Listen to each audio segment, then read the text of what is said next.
Hey there, fellow adventurers! I am Sunshade, and today we're gonna talk about how to get your characters up to date and ready for the new expansion, The War Within. Of course, some players choose to level up through the WoW Remix event, where you can get your character up from level 10 to 70 in only a couple of hours, but those characters will not be available to use on retail until the WoW Remix event ends. So if you don't really like Pandaria and just want to play retail, this is the guide for you. Regardless if you already have a level 70 character or you're just coming back to the game after a long break, you will be able to level up quickly through the new pre-patch event that's currently live, Radiant Echoes. This is a temporary event as an introduction to the War Within expansion.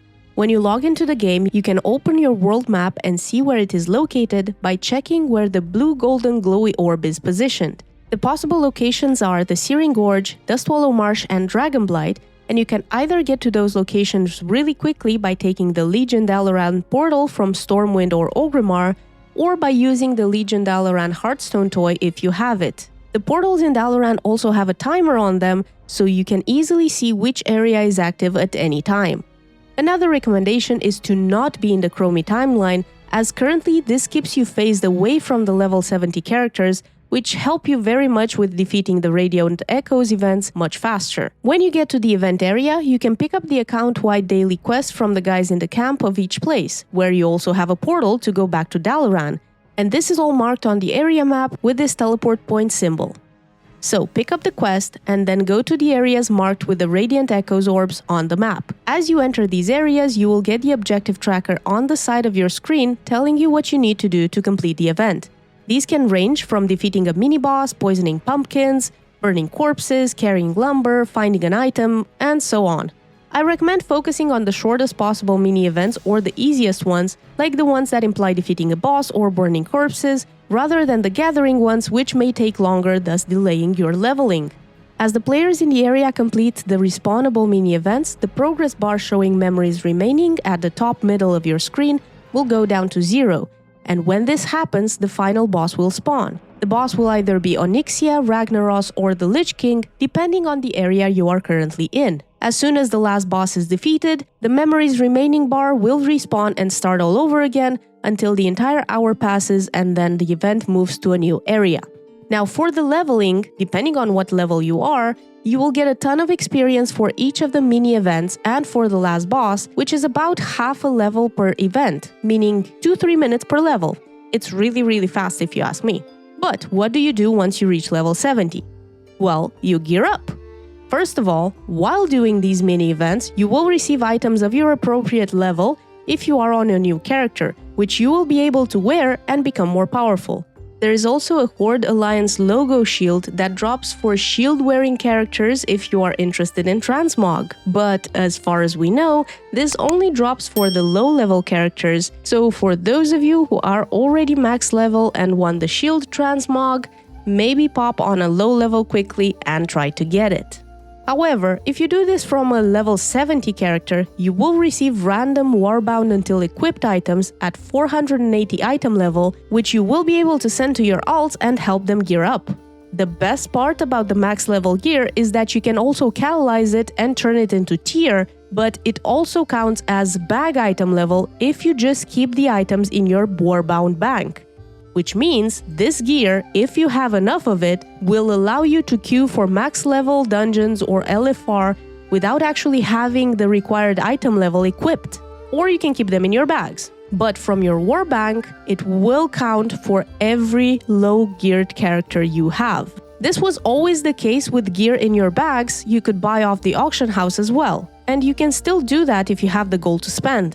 I don't really recommend queuing for these activities with an extremely undergeared character, however, as you will be a hard carry, and if there is no high-geared player in the group to pretty much boost the damage, you may end up getting removed or just be unable to complete the instance. So you can help yourself with this information, but I do recommend equipping the items. On top of all of this, as you are doing the Radiant Echoes event, you will also receive residual memories, the event currency, which you can use to buy a mount, some pets, bags, or level 70 gear, which is also Warbound until equipped, and they cover all the gear slots a character needs. There is also a heirloom ring which is available with this event, but you will need to gather some items from all of the 3 areas where the event is available and then combine them all together in order to create it. And speaking of heirlooms, if you have them, use them. They make you way less squishy and help out with leveling. So, after spamming the event long enough, you can end up with a full set of 480 gear from the vendor as well, which is also upgradable with Crest to 502 item level in Valdrakken. The residual memories are also warband transferable, so if you do the event on several characters, you can also send over the currency and get one character up to date even faster by transferring over the currency and thus not needing to put the item in the warbank just yet. Completing the last boss of the event for the first time will also reward you with a cache containing a level 70 character-bound 493 item, which is also upgradable, but all the way up to 515 item level. Another way to gear up easily if you have already played in Dragonflight is to buy an Awakened Equipment chest from Lindormi in the Valdrakken bank area for 350 flight stones and send this to your undergeared character to open. Make sure the low-geared character opens it though, not the one you buy it from. It also seems to prioritize lower item level slots, so it should be useful in most cases. The items that drop from this will be 496 item level, once again, upgradable to 515. I recommend queuing for LFR as soon as it becomes available to you, as besides a chance at gear drops from the bosses, you will also have a pretty high chance of gaining enough bullions to buy 8 items from the raid bullion vendors in Valdrakken at the moment of making this video. These items will be bought as 493 item level, and some are upgradable to 528 or 535 item level depending on rarity. From here on out, in order to increase the item level of your gear and become more powerful, you can do Mythic Plus keys or raids on normal and heroic if that's what you enjoy. You can ask Lindormi for a keystone, which will give you a +2 key, and you can start your own group and get into Mythic Plus.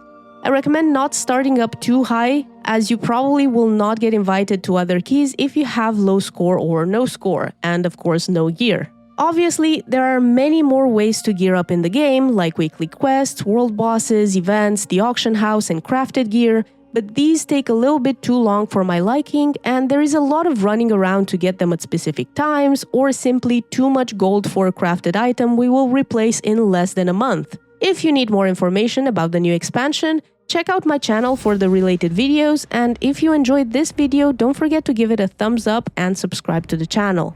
I also created a community Discord you can join if you wish to get in touch with me more easily or interact with other members of this channel, and it's linked in the description below. And if you don't want to join it, it's fine, there's always my Twitch channel where you can find me live streaming, so drop by and say hi once in a while, or join me for a key or even a raid. When the next expansion raid is released, we will also do some community normal and heroic raid runs for the EU players. Thank you very much for watching. I hope you got some good information from this, and I'll see you in the next one. Bye!